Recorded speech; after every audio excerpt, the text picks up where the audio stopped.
ഞാൻ ആര് വിളിച്ചാലും കൂടെ പോകുന്ന അവസ്ഥയിൽ അങ്ങനത്തെ ഒരാൾ ഭയങ്കര നെയ്വായിട്ട് ഒരാളായിരുന്നു ഞാൻ. ഇപ്പം നമുക്കങ്ങനെ നല്ല വാക്കുകളെ വിശ്വസിക്കില്ല. അല്ലെങ്കിൽ മനുഷ്യരെയൊക്കെ കുറെ കൂടെ ജീവിതമൊക്കെ കണ്ടതിന് ശേഷം വന്നതുകൊണ്ട് ഹാപ്പി സീനാണ്. മറ്റത് അയ്യോ അവര് നമ്മളെ പിന്നെ പ്രേമാന്ന് പറഞ്ഞിട്ട് അവർ സങ്കടപ്പെട്ടാലോ എന്നൊക്കെ പറഞ്ഞു, അയ്യോ അവർക്ക് സങ്കടം വരുന്നു ഞാൻ കാരണം അവര് വിഷമിക്കാമോ എന്നൊക്കെ ചോദിച്ചു കൂടെ പോയേ പറയാൻ പറ്റത്തില്ല എന്റെ കാര്യം. അയ്യോ നന്നായി. ഞാൻ ആക്ച്വലി എനിക്കൊരു ചോദ്യം ഉണ്ടായിരുന്നു. അതായത് ചേച്ചിയുടെ ഈ ഒരു എന്താ പറയാ ചാംനെസ്സിലും ഈ തമാശകൾ പറയുന്നതിലും തഗ് പറയുന്നതിലും ഒക്കെ അച്ഛൻ്റെ അമ്മയുടെയും പങ്ക് എന്തുമാത്രം ഉണ്ട് എന്നുള്ളൊരു ചോദ്യം. അമ്മ തഗ്ഗിന്റെ ആളാണ്. ഒരു പ്രശസ്തനായ ഒരു മന്ത്രിയായിരുന്ന സമയത്ത് ഒരു മന്ത്രി എനിക്ക് മാണിസാറാണ് വിളിച്ചത്. അപ്പം മാണിസാർ ഫോൺ വിളിക്കുവാണ്. അപ്പം അമ്മ ഒന്ന് സൂപ്രണ്ടാണ്. അപ്പം അച്ഛൻ പിന്നെ ലളിതേ മാണിസാർ ഫോണിൽ. അപ്പം അമ്മ ഹലോ നമസ്കാരം ഡോക്ടർ ലളിതയാണ്. അപ്പോൾ എന്തോ ഒരു പേഷ്യൻ്റിന് ഒരു പേ വാർഡ് കൊടുക്കണം. ശരി അത് ഞാൻ ചെയ്തോളാം. അതിൻ്റെ പേപ്പർ എൻ്റെ അടുത്ത് തരാൻ പറഞ്ഞാൽ മതി. ഓക്കെ. സുഖമായിരിക്കുന്നു അവിടെ നിങ്ങോട്ട്? ഇല്ല കുറച്ച് ജലദോഷമുണ്ട്. ഇത് അവർ വിചാരിക്കും ഇത് സത്യമായിട്ട് നമുക്ക് ജലദോഷം ഉണ്ട്. അച്ഛൻ അമ്മ എന്താണ് എനിക്ക് ജലദോഷം ഇല്ലേ? ഉണ്ട്. അയ്യോ ഇതൊന്നും എക്സാജറേഷൻ അല്ല കേട്ടോ. ഭയങ്കര നമ്മള് വിമൻസ് കോളേജിലാണല്ലോ പഠിച്ചിട്ടുണ്ട്. കോളേജ് ഇപ്പം ഈ വിമൻസ് കോളേജിൽ മാത്രം കിട്ടുന്ന ഒരു സംഭവമുണ്ട്. ഇപ്പം ഞാൻ പഠിച്ചത് 10th വരെ ഗേൾസ് ഓൺലി സ്കൂളിലാണ്. അപ്പം എനിക്കതിൻ്റെ വൈബ് അറിയാം. സോ ഇങ്ങനെ വിമൻസ് അല്ലെങ്കിൽ ഗേൾസിൻ്റെ മാത്രം ഒരു സ്ഥലത്ത് നമ്മൾ പഠിക്കുമ്പോൾ നമുക്ക് കിട്ടുന്ന കുറച്ച് കാര്യങ്ങൾ എന്തൊക്കെയായിരിക്കും? ഒന്നാമത്തെ കാര്യം എന്ന് പറഞ്ഞാൽ ഈ വിമൻസ് കോളേജിൽ അയ്യോ it's such A beautiful period. എന്തെല്ലാം വിമൻസ് കോളേജിൽ ഞാൻ പിന്നെ എന്തെല്ലാം എങ്ങനെയെല്ലാം സന്തോഷിച്ചിട്ടില്ല എന്ന് എനിക്ക് പറയാൻ ഒക്കില്ല. അത്രയും ബ്യൂട്ടിഫുൾ ആയിട്ടുള്ള ഒരു ജീവിതമായിരുന്നു. ഞാൻ പിന്നെ എന്നെ സംബന്ധിച്ച് ആ സമയത്ത് എനിക്ക് പ്രേമ പരിപാടിയൊന്നുമില്ല. ഈ നാട്ടുകാർ പറഞ്ഞുണ്ടാക്കിയ പ്രേമം, അല്ലാതെ ഞാൻ അങ്ങനത്തെ ഒരാളല്ലായിരുന്നു. അപ്പോൾ പിന്നെ കല്യാണം കഴിച്ചു ഡിഗ്രി സെക്കൻഡ് ഇയർ പഠിക്കുമ്പോൾ. പക്ഷേ എന്തായാലും നാട്ടുകാരുടെ മുഴുവൻ പ്രേമത്തിന് കൂട്ടുവയ്ക്കുക. എനിക്കൊരു ഓട്ടോറിക്ഷ ഉണ്ടായിരുന്നു. ഓട്ടോറിക്ഷയോ? ചെയർമാൻ്റെ ഓട്ടോ അതായിരുന്നു അറിയപ്പെടുന്നത്. വിഘ്നേശ്വര എന്നായിരുന്നു ഓട്ടോയുടെ പേര്. ഓടിക്കുന്ന ആളുടെ പേര് അയ്യപ്പൻ. രാവിലെ എന്നെ വീട്ടിൽ വന്ന് വിളിച്ച് അവിടെ കൊണ്ടിടും. വേറെ ഓട്ടോയ്ക്കൊന്നും പോകില്ല. അന്ന് എനിക്ക് ഇഷ്ടംപോലെ അമ്മ ഈ പറഞ്ഞ പോലെ അമ്മയ്ക്ക് എനിക്ക് സമയം തരാൻ പറ്റാത്തതിലും വീട്ടിലെ ചില പ്രശ്നങ്ങളും ഉണ്ട്. അമ്മയായിട്ട് മിണ്ടാൻ പറ്റാത്തതിലും നല്ലപോലെ പൈസ വരുമായിരുന്നു. അന്ന് 3500 രൂപ അങ്ങനെ സ്വർണ്ണത്തിലുള്ളൂ. ഒരു കവറിൽ 1000 രൂപ വെച്ചേക്കും. അത് ഞാൻ 1000 എടുത്താൽ പിറ്റേ ദിവസം 1000 കാണും, 500 എടുത്താൽ പിറ്റേ ദിവസം 1000 കാണും. അങ്ങനെ അപ്പം ഞാനൊന്നും അഹങ്കാരത്തിൻ്റെ കൊടുപുടിയിലാണ് ഞാൻ ജീവിച്ചുകൊണ്ടിരിക്കുന്നത്. അവിടെ പറ്റൊക്കെ ഉണ്ട് എന്ന് വെച്ചാൽ താഴെ ഒരു ഹോട്ടലിൽ ആർക്ക് വേണമെങ്കിലും ചെയർമാൻ്റെ പേര് കഴിക്കാം, ഭക്ഷണം കഴിക്കാം, ഒപ്പിട്ടാൽ മതി. എനിക്ക് ഒരു ഓട്ടോറിക്ഷയ്ക്ക് ഞാൻ പോകാനുള്ള പൈസ കൊടുക്കും. പിന്നെ വള വാങ്ങിക്കും, വെറൈറ്റി പോയിട്ട് വളയ്ക്കനുസരിച്ച് സാരി വാങ്ങിക്കുക തുടങ്ങിയ കലാപരിപാടികളായിരുന്നു അന്ന്. അപ്പോൾ യൂത്ത് ഫെസ്റ്റിവലിൽ എല്ലാവർക്കും ഒരേപോലെ സാരി എടുത്തു കൊടുക്കും. ഞാൻ എടുത്തു കൊടുക്കും. എനിക്ക് തോന്നിയ വാസമാണ് കേട്ടോ. അങ്ങനെ പറഞ്ഞാൽ അത് കൂടി പോകും. അത് കുറവൊരു വാക്കാണ്.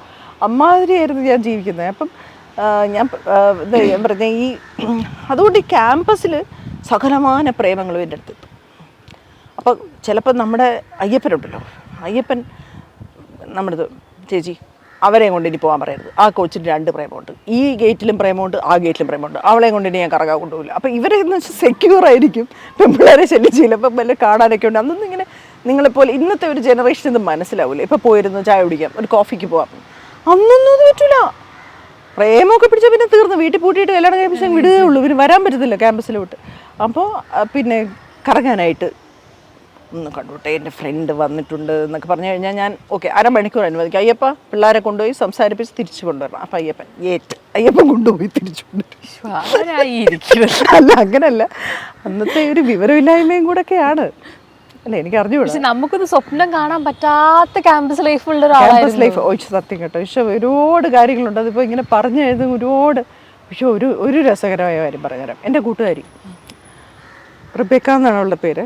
ഇപ്പോൾ കഴിഞ്ഞ ദിവസം ഞാൻ ആ കുറിപ്പെറിയ എഴുതാൻ തുടങ്ങിയപ്പോൾ എൻ്റെ വേറൊരു കൂട്ടുകാരി എന്നെ വിളിച്ച്, നീ എല്ലാം സത്യം പറയാൻ പോവാണോ? പറയല്ലേ പാറു, എന്ത് വേണം ചെയ്യാൻ, നീ ഇങ്ങനെ പേരൊക്കെ പറയില്ല. അപ്പോൾ റിബേക്ക എന്ന് പറയുന്നത് എൻ്റെ ബെസ്റ്റ് ഫ്രണ്ടാണ്. റിബേക്ക ഇവിടത്തേക്ക് ഞങ്ങൾ ഇപ്പോഴും ഭയങ്കര കൂട്ടുകാരാണ്. അപ്പോൾ റിബേക്കയ്ക്ക് പിന്നെ കോട്ടയത്തുനിന്ന് ഒരു ട്രെയിൻ യാത്ര കഴിഞ്ഞ് തിരിച്ചു വന്നപ്പോൾ ഭയങ്കര മ്ലാനത എന്ന് വെച്ചാൽ പ്രണയ ഡിപ്രഷൻ. Romantic depression. എന്തു പറ്റി? ഇന്നലെ ട്രെയിനിലൊരു പയ്യനെ കണ്ടു. കൊച്ചി അവൻ്റെ കണ്ണ് എന്നാ ഒരു കണ്ണാണ്. എനിക്ക് അങ്ങനെയൊക്കെ ഭയങ്കര എന്തുവാണോ എന്തോ ഭയങ്കര പ്രേമം. അപ്പോൾ അങ്ങനെ ഒരു ദിവസം ഓണാഘോഷത്തിൽ അച്ഛൻ വണ്ടി ഓടിക്കുന്നു, എൻ്റെ അച്ഛൻ. ഞങ്ങളെല്ലാ ഗ്യാങ് മുഴുവൻ വണ്ടിയിലുണ്ട്. അയ്യോ, ട്രെയിനിൽ കണ്ട കണ്ണൻ കണ്ണൻ കണ്ണൻ തോന്നു അങ്ങളെ തോന്നു. ആ പയ്യനെയാണ് ഞങ്ങൾ കഴിഞ്ഞ ദിവസം പോയി നോക്കി. അച്ഛൻ വണ്ടി സ്പീഡിൽ പുറകെ ഓടിക്കുന്നു. ഇതൊക്കെ പറഞ്ഞ് അവിടെ എത്തി. പയ്യൻ പോയി, ബൈക്കിലായിരുന്നു, കണ്ടില്ല. അങ്ങനെ അതല്ലേ അവൾ ഭയങ്കര നിരാശയില്ല. അവൾക്ക് അന്ന് മുതൽ അതില്ലാതെ ഇനി ഒന്നും നടക്കില്ല എന്നുള്ള പറ്റില്ല, ഭയങ്കര സങ്കടം. ഒരു ദിവസം ഞാൻ ഓട്ടോറിക്ഷയിൽ ഇങ്ങനെ വരുന്ന സമയത്ത് ആ ഫസ്റ്റ് ഗേറ്റിൻ്റെ അവിടെ, അതായത് ഈ ഇൻഗേറ്റ് ഉണ്ട് കാരണം, അവിടെ തൊട്ട് പെമ്പിള്ളേർ വെയിറ്റ് ചെയ്യുമോ. റബീക ചേച്ചി കാണാതെ ഓഫീസിൽ പോരുതെന്ന് പറഞ്ഞിട്ടുണ്ട്. ചേച്ചി ചേച്ചി നിർത്തി ഇതിലേ പോകും. റബീക ചേച്ചിയെ കണ്ടിട്ടേ പിന്നെ പ്രിൻസിപ്പലിൻ്റെ അടുത്ത് പോകുള്ളൂ. അപ്പം ഞാൻ എന്തോ ഒരു പ്രശ്നം, എന്തോ പ്രിൻസിപ്പലിനെ കാണുന്നതിന് മുമ്പ് ചേച്ചിയെ കാണണം. അപ്പോഴത്തേക്കും ഞങ്ങൾ അപ്പോൾ അവിടെ ഓട്ടോറിക്ഷ നിർത്തി വേറൊരു വഴി കൂടെ ഞാൻ മരത്തിൻ്റെ മുട്ടിലെത്തി. എന്ത് പറ്റി? അപ്പോൾ അവിടെ ഒരു ഒറ്റ പെമ്പിള്ളേർ നിൽക്കുവാണ്. റബീക ഇങ്ങനെ നടുക്ക് ചിന്താവിഷ്ടയായ സീതേപോലെ. എന്തു പറ്റി? കൊച്ചേ, നിന്നെ കാണാൻ കണ്ണൻ വന്നിട്ടുണ്ട്, പ്രിൻസിപ്പലിൻ്റെ റൂമിലുണ്ട്, എന്താ പ്രശ്നം? അപ്പം ഞാൻ പറഞ്ഞു വാ പോവാം, നമുക്ക് നോക്കാം എന്ന് പറഞ്ഞു ക്യാമ്പസ് അവിടെ ചെന്ന് പ്രിൻസിപ്പലിൻ്റെ അവിടെ ചെന്നപ്പോഴത്തേക്ക് നമ്മൾ ഇപ്പോൾ ഈ പയ്യന്മാർ ഇറങ്ങി വന്നു. ഞാൻ ജയചന്ദ്രനാണ്, ഞാൻ കെമിസ്ട്രി ഡിപ്പാർട്ട്മെൻറ്റിലെ പിന്നെ ടീച്ചറിൻ്റെ മകനാണ്. എൻ്റെ കൂടെ അനിൽ, ആ പയ്യൻ കണ്ണൻ ഞങ്ങൾക്കറിയാവുള്ളൂ. ആ പയ്യൻ അവിടെ നിൽക്കുന്നു. അയ്യോ, ആ പയ്യനിപ്പോൾ കേൾക്കുമായിരിക്കും അല്ലേ ഇൻ്റർവ്യൂ? അയ്യോ. അപ്പോൾ പുള്ളി അവിടെ നിൽക്കുന്നു. അപ്പോൾ ഞാനിങ്ങനെ ചെയർമാനെ കാണാൻ വന്നതാണ്. ശരി. അപ്പോഴത്തേക്കും ഞാനിങ്ങനെ പുറകെ നിന്ന് നോക്കിയിട്ട് റബീക ചേച്ചി പറയുന്നു ജാതി ഏതാന്ന് ചോദിക്കാൻ. ഇവിടുന്ന് ഇങ്ങനെ പുറകെ കൂടെ പേര് ഇതൊക്കെ പറഞ്ഞ് കുറേ പെമ്പിള്ളേർ പുറയിലുണ്ട്. അപ്പോൾ ഇവരിങ്ങനെ തിരിഞ്ഞു നോക്കും. എൻ്റെ മുഖത്ത് എക്സ്പ്രഷൻ കാണുമ്പോൾ അപ്പം ആരെയും കാണൂല, എല്ലാവരും മറ്റേ ഇതിൻ്റെ അടിയിൽ താഴും. അപ്പം ഞാനിങ്ങനെ എന്താ പേര്? അപ്പം അനിൽ. ജാതി മനസ്സിലാവുന്നില്ലല്ലോ, ക്രിസ്ത്യാനിയാണെങ്കിലും അവൾ പ്രേമിക്കുള്ളൂ.